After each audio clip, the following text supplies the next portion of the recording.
بسم الله الرحمن الرحيم. إن الحمد لله الذي هو الأول والآخر والظاهر والباطن، وهو بكل شيء عليم.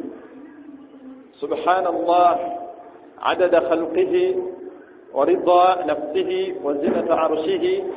ومداد كلماته. أشهد أن لا إله إلا الله وحده لا شريك له، وأشهد أن محمد عبده ورسوله الذي أرسله إلى جميع ثقلين الجن والإنس، وداعيا إلى الله بإذنه وسراجا منيرا. يا أيها الذين آمنوا اتقوا الله حق تقاته ولا تموتن إلا وأنتم مسلمون. يا أيها الناس اتقوا ربكم الذي خلقكم من نفس واحدة وخلق منها زوجها وبث منهما رجالا كثيرا ونساء، واتقوا الله الذي تساءلون به والأرحام إن الله كان عليكم رقيبا. فإن أصدق الحديث كلام الله لا يأتيه الباطل من بين يديه ولا من خلفه، وتمت كلمة ربك صدقا وعدلا لا مبدل لكلماته. وخير الهدي هدي محمد صلى الله عليه وسلم، وشر الأمور محدثاتها، وكل محدثة بدعة، وكل بدعة ضلال، وكل ضلالة في النار. وبعد، يقول ربنا تبارك وتعالى بعد أعوذ بالله من الشيطان الرجيم: ألم تر أن الله يعلم ما في السماوات وما في الأرض؟ ما يكون من نجوى ثلاثة إلا هو رابعهم، ولا خمسة إلا هو سادسهم، ولا أدنى من ذلك ولا أكثر، وهو معهم ثم ينبئهم بما عملوا يوم القيامة. أتنزو الله تبارك وتعالى نني متينو أمجه أغتالين بكينيو tumulajanir Allah subhanahu wa ta'ala mu ciki wace asilin ne min be kunnabi Muhammad sallallahu alaihi wasallam we tutumira nga kyakusa seri ummeno abuluganda bakkiriza toyina kalungi ko subira kola mu ummeno nga yukarribuka ila Allah nga kakusembeza eri Allah okujja ko ngombaka Muhammad sallallahu alaihi wasallam yakakulagira era yakakubulira era toyina yo taabu yonne egenda kutuuka ko mbuwangazibu ngegenda kusembezewa Allah ngoli mbaddu Allah bagamba ati walaqad zara'na li jahannama katira min al-jinnati wal-ins lahum qulubun la yafqahuna biha wa lahum a'yunun la yubsiruna biha wa lahum 'adhanun la yasma'una biha ulaika kal an'am bal hum adall. Abaddu afanana wewato Allah bewerera okocha okujja ko ngombaka yakomako mukyala gwe mwani gwe abanga abaddu n'abazaana ba Allah ombaka yatukomako n'atulage ekkubo omuddu anaaba alikwatanga Allah bwe yagamba nti omuntu ono yamulungamya ku makuba abiri ekkubo ery'obubuze Allah yali kulaga nti bonaalikwata tariika jahannam yagamba nti jahannama yaslawnaha fabi'sa almasir. anaaba akutte ekkubo ery'obulungamu eryejjana amakuba abiri Allah yagukolaga. anaaba akutte eryejjana yagamba nti ashabul janna hum fiha khalidun, bo bagenda kubeera omwo tebagenda kuvaamu bila mauti, teriyo kufa. Abooluganda bakkiriza tuli ku juma yaffe olunaku lwa Eid. Allah subhanahu wa ta'ala kyengera kyampadde n'atutuusa ku lunaku lw'eno olw'ejjuma, ate ku lunaku lwa Eid ku nkomekkero y'omwezi ogwa Ramadan. Abooluganda abakkiriza kyengera mu byengera bya Allah byawadde abaddu abakkiriza. ebimu Allah byatulamira mu Qur'an: qul bifadlillah wa birahmatihi fabidhalika falyafrahu huwa khairu mimma yajma'un. olw'obusilaamu buno Allah bwe yatuwa wa raditu lakum al-islam diina, bagamba balaavuza Qur'an nti fadlu mu aya yo Allah yali ategeeza Qur'an wa birahmatihi nga yembaka Muhammad sallama olw'ensonga ezo ebbiri mwe tujja obulungamu obugenda tutuusa ewa Allah nga tuwonya omuliru gwe yagamba nti fabidhalika falyafrahu. abasiraamu musanyuke mukyakyanke mulye munywe. amusiraamu yenna asanyuka okusanyuka kwakujje ku bintu bibiri. Abooluganda bakkiriza gubadde mulembe guno nga Allah waatulaga oba waatukakasiza akaseera ak'essanyu, abaddu basanyuka olusanyuka olutali lusimisa Allah tabaraka wa taala. twegendereze ebigambo by'omubaka Muhammad sallallahu alaihi wasallam. Allah kulimirwe kwe yayisa okusiiba ko tuvaamu okusiiba, yagamba mu bigambo bye, yagamba nti rubba saimi ayinza okuba omusiibi nga laysa lahu min siyamihi mukyala gwe oba omwami nga tolina kyogenda kufuna mu kusiiba kwo okujjako illa aljuu wal atush ng'ofunyemu kulumwa na nnyota. Abooluganda bakkiriza tunuulira ebivvulu bye bakoolako abaddu abasiibi Ramadan kamiliyoni n'okutegerako okutono. Akoowola abaddu abakkiriza da'i ala abwaaba jahannam ali ku muliro gwa muliro akoowola abaddu abasiibye. Tunuulira ebivvulu bye bayiseemu abasiraamu. Nabbi yagamba nti yenna anaabaanukula n'agenda gye bali Allah tabaraka wa taala agenda kwokya nabo. Abooluganda abakkiriza si saabasoose okukuza olunaku lwa Eid bangi baalukuza naye ensanyuka yaffe n'ey'abasahaba abakyala ababadde mu lunaku ku swala ya Eid abadde bambadde jiribaabo ebikaya babitaddeko wallahi alazim obatunuulira bonna baseeyeeya bagenda ku biici abalala bayingidde ebibanda bya firimu abagenze dda mu theatre nga tegenda kusaala swala ya zuhuri eno yagivuddeko dda bamugamba sunna kasabisinkangana ebibiri n'olunaku lwa Eid eyo tatawaana kisaalirako ddala abalala bo bagenze dda mu bibanda by'omupiira tagenda kusaala swala ya asiri bakyala bammwe abamu bagenze dda mu mizannyo abasiraamu bangi asiri tebagenda gisaala abaatuuka ku magaribi omuyimbi waabwe omuyaga lwayingira ku stage n'abakuba omuziki nga yeboogera mpaka ku ssaawa 8 ssaawa 10 agenda okudda ng'akoye nga talinamu n'amaanyi gasaala swala ya magaribi swala ya subuhi. Abooluganda abakkiriza omuddu yenna omukkiriza weegendereze nnyo Allah. Ekigambo nabbi kyalaalika ummeeno omuddu basahaba kyabasuza tebeebase okusiiba n'enfunamu okulumwa enjala n'ennyota. Abakyala beeyambudde dda bahaaja abaana bammwe mugenda bata bangi abazadde abatadde abaana baabwe ye kennyini n'amuwa ne ssente tigenda okyakaleko kkone banno olunaku lwammwe naye nga muwala wali Eid eyaggwa ayingira ssaawa 8 nereera agenda kuyingira wakati wa 8 ne 10 era obwongo n'obukulaga nti olunaku lwabwe omanyi seeka muleme kalubya nnyo busiraamu omwana ono alina okusanyukamu. Abooluganda abakkiriza Allah subhanahu wa ta'ala atugambyemu mu aya enusa gye bata kati samia Allah subhanahu wa ta'ala atugambye alam tara anna Allah ya'lam ma fi samawati wa ma fi al-ardh. Tolaba Allah subhanahu wa ta'ala atuwa ebimu ku bitendo bye bisika obwongo bw'omuddu ono tafunangayo akaseera konna oluvannyuma lw'okusiiba n'ajeemera Allah tabaraka wa taala. Abaddu bangi tubadde twesitagafuluza mu Ramadani nga buli kye boogera ng'olaba zambi astagfirullah nga bw'okakasa nti mu Ramadani kibadde zambi n'oluvannyuma lwa Ramadani abange lisigala zambi. Abaddu beeyambudde abakyala bonna beekozeeko bonna bakkira kati kujooga Mungu bagenze kulaba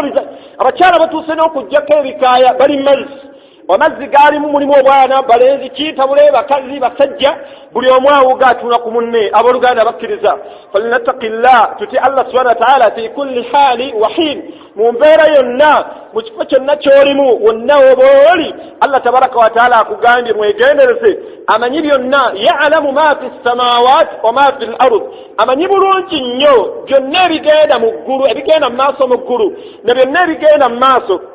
musimu mutuwangaye amanye ensanyuka gy'ogenda okusanyukamu etamusanyusa abange twegendereze Allah n'aleeta asika obwongo bwange n'obubwo tumufumiitirizeeko Allah istihbaaru azamatillah osika obunene bwa Mungu bukujjule mu kifuba oleme kujjamu mpale kwenda ku mukazi gwe wadde okakasa nti ali haramu mu Ramadan omwendeko ku yawmul Eid. Allah tabaraka wa taala yagamba nti ma yakunu min najwa thalathatin illa huwa rabi'uhum toyina kafubo konna koobeeramu ng'okola zambi oba mulimu mulungi gwelowooza ku biki byogenda okukola ku lunaku lwa Eid nga bakyala bangi bonna kati beekozeko make-up naye nga badde mu Ramadani ng'akassa Allah yagamba nti wala yubdiina zinatahunna illa ma dhahara minha omukyala yenna tayolesanga ebyokwewunda bye okuggyako eri abo abaamukkiriza omulabako. Abakyala beekozeeko abakyala beekubye dda obuwoowo esswala jiribaabu baaziggyemu dda abanga abakkiriza man kaana ya'budu Ramadan yenna abadde asinza Ramadan mazima ddala Ramadani ayyaman ma'dudat Ramadani zibadde ennaku mbale bubazi nnaku 329 naye waman kaana ya'budu Allah yenna asinza Allah nga bwe yagamba nti wama umiru illa liya'budu Allah mukhlisiina lahu ddiina hunafa yatulagira musinza Allah ja Allah kuma ensalosalo za Allah yagamba nti hatta yatiyaka al-yaqin ng'ekigenda okwawula kusinza Allah yagamba nti kuzinga musanda. Abooluganda abakkiriza tutunuulire nnyo abaddu empangala gye tugenda okusanyukamu olunaku lwa Eid ng'abaddu tuli yawmul jumu'a tusadde olunaku lwa Eid ng'abaddu bakoma eri abaddu nga wonna ekibangirizi omusaalidde mulala mujjudde mu baddu basiraamu ainahum bayuddewo ku swala ya juma ate nga wallahi abasinga obungi tebagenda kusaala swala ya zuhuri abasinga obungi tebagenda kusaala swala ya zuhuri kukina ekiteme kyaze mu umma Allah yatusaasidde nnyo kino emipiira simanyi World Cup oba Cup oba biki byatandise ng'omwezi gwa Ramadani guwedde naye abaddu ate fitani eri abaddu abadde basiiba Allah agenda bageza alabe ddala oba mbadde musiiba oba musaala Ramadan oba badde musaba lillahi tabaraka wa taala abaddu bangi swala zatandise ddo bayitako balaba World Cup n'alaba omupiira eddakiika 9 naye nga tannaba kusaala magaribi tannaba kusaala ishaa'i ne bamugamba nti ate waliwo n'oguddako mu ddakiika 5 ogwo nga gwakavaako obuddu n'olaba omupiira obudde abaddu tunuli abaddu gye bawangaalidde abooluganda abakkiriza fala ya'lamanna Allahu alladhina sadaqu wala ya'lamanna al-kadhibin Allah tabaraka wa ta'ala agenda kumanya mazima ddala baani ababadde basiiba lillah baani abadde baliisa lillah baani abadde basaddaaka lillah baani abadde basoma Qur'ani lillah baani abadde bakola emirimu gyonna emirungi bakola nga bagikola bitali gitawaba Allah abooluganda abakkiriza embeera z'abaddu zatandise dda okukyuka ku yawmul eid hatta ku yawmul eid olunaku luneeno lwa bulabe nnyo eri omuddu omusiraamu omukkiriza waali eraliikiridde nnyo ebitu eraliikiriza bingi naye teriyo olunaku lusinga kuba luzibu mu buwangazi oba ezimu mu nnaku z'owangalya mu dduniya muno ng'olunaku olusookera ddala nga olunaku lwa idi lwakaggwa lwaki kubanga olunaku luno tuddeyo ku hadiisi gye bazze batusuubira mu Ramadani mwe tubadde nti sheitaani idha dakhala Ramadani bweyingira sheitaani omulabe waffe Allah gwe yagamba nti fattakhidhuhu aduwa akwatibwa n'asiibwa ku njegere kasita balangirira n'awulira okulangirira nti enkya Eid nga bamuta abooluganda bakkiriza tuneekwasa nti sheitaani yetutemye n'etuzzaayo nga tusobodde okwerekereza amayirungi wallahi kyewuunyisa mbadde nze ebbombo nga nzira eno naye ng'abaddu akutte ekiveera ky'amayirungi ekya bbulu ng'abaddu basingira ini balina ebitambala byabwe n'enkofiira bali mu ggula mayirungi naye nga mu Ramadani abadde akakasa zambi mu mazambi abaddu taaba yazzeeyo dda ku mimwa abaddu buli omu yazzeeyo dda fi ghaflatin ali mu muzannyo abooluganda abakkiriza Allah tabaraka wa taala akutunudde n'eriiso jjogi ensanyuka gy'ogenda okusanyukamu olunaku lwo Allah atunulidde mukyala wo n'esanyuka n'eriiso jjogi ensanyuka mukyala wo gy'agenda okusanyukamu abavubuka Allah tabaraka wa taala yaraaka hiina takun wa taqallubaka fi sajidin la tudrikuhu al-absar wa huwa yudrikuhu al-absar Allah tabaraka wa taala yagamba nti ne bw'okanula amaaso toyinza mmulaba naye yakulaba abanga oyinza omwekweka n'osindika message ku WhatsApp ng'oinvitinga omuwala gw'obadde weerekereza mu Ramadani n'omuyita ku yawmul eid naye ng'omuyita kumwendako abange tofunye mu kusiibako illa al-ju'u wal atush kyofunye mu kusiibako kulumwa njala na nnyota abange ti Allah subhanahu wa ta'ala yagamba nti ma yakunu min najwa oba atugambye tolina kafubo konna k'obeeramu yagamba nti thalathatun illa huwa rabihum tolina wonna woosubira kusanyukira olunaku lwa Eid nga muli basatu yagamba nti illa huwa rabi'uhum wakuna kumwe n'agamba nti wala khamsatun illa huwa sadisuhum kamberenga muli mukaaga gye mugenda mu kivulu mugenda mu myenge gyammwe mugenda mu mipiira gyammwe Allah yagamba nti mbaawo nga ndi wa mukaaga n'aleeta figa ezo n'asika obwongo bwange n'obwongo amaliriza aya eyo n'agamba nti wala adina min dhalik kagubeere omuwendo ogusembayo okuba omutono okuva kw'empaka mukaaga agati kagubeere omuwendo ogusembayo okuba omutono abange teweekweka Allah era abaddu bangi badde tebakyagenda mu mabbaala nga bakakasa okutuula mu bbaala ne woba olaba mupiira kiri haramu nabbi yagamba nti man kaana yuminu billahi wal yawmi al-akhir yenna akkiriza Allah n'olunaku lw'enkomerero n'agamba nti fala yajlis omuddu oyo tatulanga ku kijjiro okuli omwenge ku biiki gye mulaga waliyo ki mu bivulu gy'abayita waliyo ki Allah subhanahu wa ta'ala sawa yenna ayinza okusangaabo ng'agenda kuaddaba abantu abanywi b'omwenge n'akusangayo naawe omusiibi ogenda mugamba ki nga nabbi yagamba nti buli muntu yenna ky'ofiirako yub'athu ekyo kyenna ky'ogenda okuzuukirako kyenna ekyo kyennyini ky'ogenda okuzuukirako yawma al-qiyama abooluganda abakkiriza twegendereze owekitiibwa Allah tabaraka wa ta'ala ayinza okutta ku yawmul eid n'akuttira ku zambi ng'omaze omwezi mulamba ng'omukwenyakwenya omulaga nti omutya abavubuka WhatsApp obusimu bwatandise dda bummesagi bwatandise dda abaddu twatandise dda abatandise dda okuyita abakyala abaala babadde bendako abavubuka abamu atta ku yawmul eid beewerera abaana abangi bendako bagenze dda mu bivulu abange ennaana ajeemera Allah ekisiibo kyo oli okutta ekkuba eddene eryokwonoona ekisiibo kyo nabbi kyatugambye nti weegendereze kuyinza okuba nga kyogoboledde mu kusiibako nga Allah kyagenda okukuwamu ekyamaanyi ofunyemu kusala weiti ofunyemu kulumwanjala na nnyota toyina mpeera yonna mu maaso ga Allah abooluganda abakkiriza ekigambo kinene Allah kye yagamba kye bazze batulamira mu kusiiba gye tubadde Allah yagamba nti fasawmu li mazima ddala okusiiba ko kwange wa ana ajizi bihi nze nsasula empeera y'okusiiba gwe weetuulamukko ebikolwa byo ne programu ze eza Eid olabye ddala ng'oli mbaddu abo basaana okubeera nga babwa empeera y'okusiiba nga baddu twazzeeyo dda tunuulire abasiraamu ekiri ewuwo music yatandise okusinda mu maka g'abasiraamu abadde basinza Ramadan naye waman kaana ya'budu Allah abange embeekesa buli yenna abadde asinza oba yenna akakasa oba yenna abadde asinza Ramadan egenze naye omuntu yenna akakasa nti osinza Allah mwegendereze Allah yaraaka hiina takun akulaba wonna wooli omubaka Muhammad sallallahu alaihi wasallam yagamba nti waliwo abaddu abagenda okujjayo mu qiyama nga balina emirimu nga giringanga jibaali nga giringanga bwolaba olusozi ayina olusozi olumu lweyogerako ng'abaddu balina emirimu egyo nga mingi mu bungi bwagyo abaddu bagenda kujjayo mu qiyama nga buli atunye omusajja ono balabira ddala haji yaliisa mu kisiibo haji awonye laba ensozi Allah zamuwadde ez'emirimu abaddu nga balabako okusaddaaka nga tulabako taraweehe tulabako qiyamu layiri tulabako azikaari baada salat tulabako byonna bye tulabako naye abooluganda abakkiriza nabbi n'agamba nti omusajja mu makulu ga hadith nabbi n'agamba nti omusajja oyo agenda kujja nga bonna balaba emirimu gye bagyewuunya naye bagenda kukwata emirimu gye gyonna empewo egifuwa egitwale gigende lowooza ku mirimu gy'okoze mu Ramadan ku qiyama ng'emirimu gyo gyonna empewo egifuuye gyonna gigenze basahaba ne bafuna okutya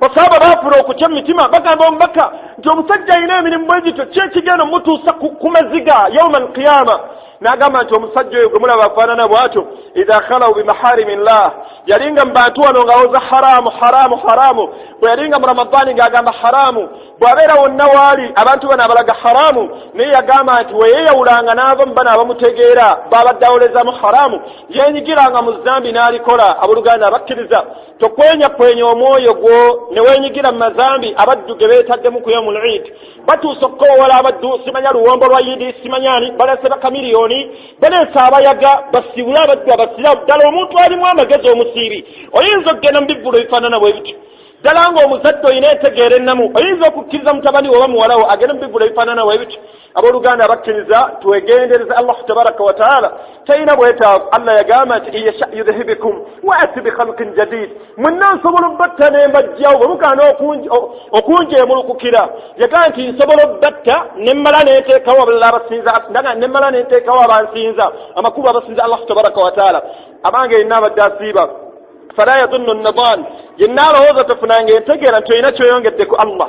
tofunanga entegeera nti okusalako salatul Eid okuwako zakatul fitiri okusalako tarawih byonna obulimu bwonna obulungi bw'olabanga bw'okoze mu Ramadan tolowoozanga nti olina kyoyongedde ku Allah yagamba nti sabbaha lillahi ma fi samawati wa ma fi l-ard ayina ebimusinza bingi Allah yagamba nti bisinza Allah bitendereza Allah byonna ebiri mu nsi n'ebiri mu ggulu hatta n'emiti mayinja naye yagamba nti walakin la tafqahuna tasbihahu omukkiriza yenna yagamba nti temuyinza kutegeera nsinza gye bisinzaamu Allah temuyinza kutegeera miti lusinza lwe gisinza Allah naye Allah subhanahu wa ta'ala yabiraba nga bimusinza kikulaga nti yenna omuddu obugonvu bwo ku kutya kw'oba otidde Allah oba ogasa mwoyo gwo okujeema kwonna kw'onaaba ojeemedde Allah era oba okosa mwoyo gwo abooluganda abakkiriza olunaku lwa Eid si lunaku lwa kujeemera Allah olunaku lwa Eid lunaku lwa kwongera kunywereza ddala kutya Allah subhanahu wa ta'ala kigeze eri umma eno tetwategeera nsanyuka gye tuyinza kusanyukamu mu busiraamu buli omu asanyukanga bw'alabye bali balina ebivulu byabwe abayaga ogenda okulanga n'abasiraamu nabo bategesewo ekivulu ekyabo baleese bawanjike kya balina abawala be bataddemu awo tunulira leero abaana bammwe engoye ze bafulumiddemu bajjeemu dda shariya obugoyi bwe bambadde mutabani we yasalidde ku lunaku lwa Eid ng'ebadde mu kanzu erabika obulungi ey'ebbeeyi gye yaguze ng'akakasa agyambalidde Allah ku lunaku lwa Eid agenda okutuuka ku ddukuli gwa asiri ng'ayambadde empale damage ayambadde encupa ayambadde empale zonna ezo ze bamanyi ze bambala ez'abayaayi abooluganda abakkiriza Allah subhanahu wa ta'ala kino mbabuli eki Allah subhanahu wa ta'ala tayinaamu lusozi kusazaamu kisiibo kyaffe ffenna nga ma naqasa dhalik tekirina tekikendeza ku Allah tekirina tekikendeza ku Allah gwe teweewuunya okubeera nga waliwo abaddu bannabbi abagenda okujja ku qiyama nga yakoowoola naye nga teyafunayo muntu n'omu wama ala rasuli illa albalaagu almubiin Allah yagamba ku babaka be emirimu gy'ababaka bange kutuusa faman shaa falyu'min mumwe ayagala akkirize agondere Allah nga wabadde amugondera mu Ramadan atayagala abireke Allah yagamba akhiri al-aya inna mazima ddala nze atadina lizalimina nar abalyazamanya mumwe yagamba nti njabbocha abaddu babadde mu Ramadan ng'akakasa yunfiqu maalahu seetero zino waziteeka aziteeke wasimisa Allah abaddu bazitaddewa abaddu bakkiridde dda ku mazzi bagende bawuge bajoge Mungu n'ebirala ebifaananawo ebityo abaddu batandise dda appointment ezo ezirimu okukwana ezirimu obwenzi ezirimu okujeemera Allah abaddu bazzeeyo dda mu betting abadde batabetinga mu Ramadan bazzeeyo dda okusiba World Cup abooluganda abakkiriza falayalamanna Allahu alladhina sadaqu Allah oluvannyuma agenda kumanya baani muffe ddala abadde haqiqatan ng'omuddu haqqan akakasa era nga n'ebikolwa bye abadde asinza Allah abaddu bwettu tugenda okufaanana mu maaso ga Allah olunaku lwaleero tumwegendereza Allah wala yalamanna alkadhibin oluvannyuma Allah agenda kulaba n'abaani abadde bamulimba abadde bamukwenya abaddu bangi badde balina abakyala nga sibawo n'ekikwewunyisa nga yemuyise dda yagenda okufumba olunaku lwa Eid abooluganda abakkiriza yenna omuzadde ali wano noonya abaana bo gye bagenda okusanyukira mu nsanyuko etali mu kujeemera Allah tabaraka wa taala nkakasa tebalina kye bafiira okubeera ewaka ne balya ne banywa gwe basse byakulya n'obuzannyo obutonotono bw'oyinza okuzannya n'abaana bo mu ddiiraawo ne mukyalawo bw'obanga tolaba kuba mu Uganda wano ekigendo ekinene toyinaayo kifo kisiraamu mu Uganda wano kyoyinza kutwalamu baana bo nze sikimanyi kuyinza okuba nga okumanya kwange kwe kutono ogenda batwala ku ddiri simayani mulina ebifeyo bimugendamu abalaba bagenze dda mu bivulu naye ng'omuddu gyagenda akakasiza ddala baleeta bayaaye abayimpi abajeemera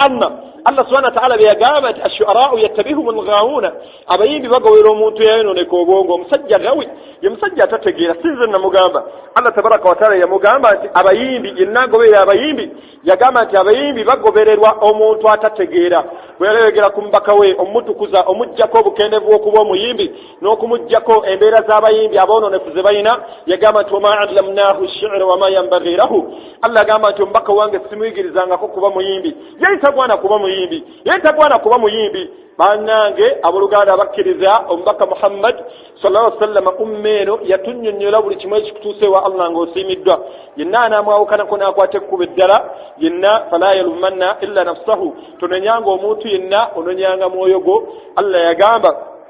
thumma yunabbi'ukum bima amilu yawma alqiyama gwe kola byonna byokoze oba ogenda mu bivvulu byo bw'onaaba ogenze okussa mwoyo gwo man amila saliha falnafsihi yenna akolemu omulimu omulungi Allah yagamba nti gwe waman asafa alaiha era yenna akola ezambi era okussa mwoyo gwo Allah subhanahu wa ta'ala yagamba nti thumma yunabbi'ukum bima amilu yawma alqiyama ngenda bbalaga bemwakulembeza okukola Allah subhanahu wa ta'ala bannaye tetuyinza mwekweka omukkiriza toyinayo kadde konna kakujeemera wakitiibwa Allahu tabaraka wa ta'ala olunaku lwa Eid abange kyengera Allah kyatuwadde nakusanza ng'oli mulamu nga nange ndi mulamu abaddu bangi bali kibuli alwana na maaso takyalaba mugagga ne ssente ze abaddu bangi bali mulago alwana na kiwoowoolo takyayinza kulya mmere nga gy'olya ku lunaku lwa Eid naye abaddu ku maanyi gonna ge tufuna nga tumaze okulya tumaliza tujeemedde wekitiibwa Allahu tabaraka wa taala kulya okulya kw'omusiraamu Allah nga bwe yalika mu Qur'an yagamba omubaka we n'amugamba nti ya ayuha rasul owange omubaka wange ayogera ku Isa ibn Maryam kulu min tayyibaati wa amal saliha olabye okulya kw'omusiraamu yamugamba nti wange omubaka wange lye mu birungi ebikunyiriridde byekuwadde ebirungi ebiri halal byo byolya oluvannyuma n'amugamba nti wa amal saliha oluvannyuma okole emirimu emirungi naye abaddu bakiridde ku biiki bapaakinze emmotoka bapaakinzemu mmere bapaakinzemu ebyokunywa naye bagenda kulya emmere ya Mungu nga bebajoogamuuko omukyala ajjemu ekikaaya ayiika agwe mazzi ne haaji afulume nga ali mu bokisa ebikaaya biri mu nsawo abooluganda abakkiriza lowooza kaseera Allah kayinza okukukwatira ku mbeera efaanana bwetu tumwegendereze wekitiibwa Allah subhanahu wa ta'ala talina bwetaavu gye tuli ffe betaavu gyali tolowooza nti okusiiba kukoosiibe kulina kyekwongedde Allah wadde okumukendeeza ne bw'osiiba omwaka Allah toyina kyomwongerako wadde omukendeeza ensi eno yonna jamian ffenna ne bwe tugamba nti tubeere nga tulina imaani nga buli omu asoma Qur'ani buli lunaku buli omu asiba mwaka mulamba buli omu simanya awa zaka golowooza ku mirimu emirungi gyonna nga ummeeno ffenna gye tukola buli lunaku ekyo tekirina kyekyongerako Allah ne bwe tugamba nti ummeeno jamian kafaru ffenna tujeemere Allah bannange fallahu ghani Allah subhanahu wa ta'ala mugagga gwe tojjukira bwe yagamba Allah subhanahu wa ta'ala agamba Musa alayhi salatu wassalam yamugamba nti Musa itakfuru antum wa man fil ardi jami'a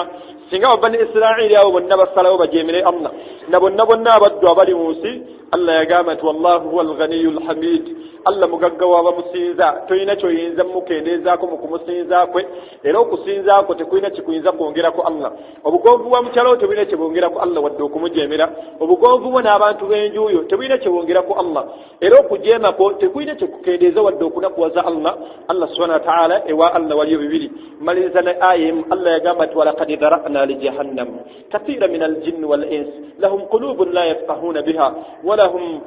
أعين لا يسمعون بها ولهم أعين أماس لا يبصرون بها ولهم آذان لا يسمعون بها يقام تكد ngena kuyingiza kathiran ne bwatali taddeko kathira kimalira omuddu alina okutya Allah okwekomako obutakola zambi naye yagamba nti nteekedde ngenda kusonseka ngenda kuyingiza yagamba nti bangi nnyo kathira min aljinni bangi nnyo mu majinni ne mu bantu ngenda bayingiza mbateekedde omuliro jahannam nawa n'ensonga ntagenda bbali az'amaanya n'agamba nti lahum qulubun abaddu tulina emitima gino naye la yafqahuna biha emitima gino tetugikozesa kufumiitiriza Allah subhanahu wa ta'ala bameka bamazzaako mwezi gwa Ramadan bameka mufe basanza olunaku lwa Eid naye tulikozesa okubeera nga tumujeemera Allah subhanahu wa ta'ala n'agamba nti walahum a'yunun abaddu bangi tulina amaaso naye nga la yubsiruna biha tubadde ku lunaku lwa Eid nina omuddu omu azze ku lunaku lwa Eid naye nga ekiwato oba amagulu ge gatandikira mu kiwato nga amagulu ge amakulu nga tayina magulu ekyamagulu kannemecho nga tayina magulu naye ng'obuwanvu bwe atandikira mu kiwato okudda waggulu omuddu we yagenda ate mmanju n'amala haji Allah subhanahu wa ta'ala yagala mala kutuusa ku mbeera eyo olekerawo okugenda mu nooba ku lunaku lwa Eid n'oluvannyuma lwa Ramadan abavubuka Allah subhanahu wa ta'ala twagala amale tutemako magulu aleete ekiragiro ogwo ku accident amagulu bagatwale olyoka omujeemereddeku omukyala alowooza nti oli mulungi bameka Allah abakyala abalungi bamisizza ettaka nga tolina wogenda mujja ne bwotambula Luweero ono yenna n'omumalako ne bwotambula Kampala ne bwotambula Mukono nga tolina wogenda mujja ng'obwali obulungi bwe ennyama yamuggwa dda ku magumba Allah subhanahu wa ta'ala n'atugamba nti walahum aadaanun abaddu tulina amatu naye nga la yasma'una biha amatu gaffe tetugawuliza bameka Allah baakutta ababadde ab'amaanyi ng'abadde GP yani abapoliisi be mumanyi nyense Allah atuuka n'agifunza ng'obunene bwayo alabanga kyokolo ng'obunene bwayo nga Allah amukutta bw'abanga Allah akutta ab'ebitiibwa mbadde mulooza nti banywa bitiibwa olwo bw'anaakwatta kuffe abatalina kye bali abange tukolerere okusanyusa obusibwa Allah tabaraka wa taala olunaku lwa Eid tosanyusanga ekitonde kyonna oba tosanyusa ekitonde kyonna naye ng'ojeemera obusibwa Allah subhanahu wa taala aqulu ma tasma'un astaghfiru lakum sa'il mu'minin wa tubu ila Allah innahu huwal ghafurur rahim huwa tawwabul karim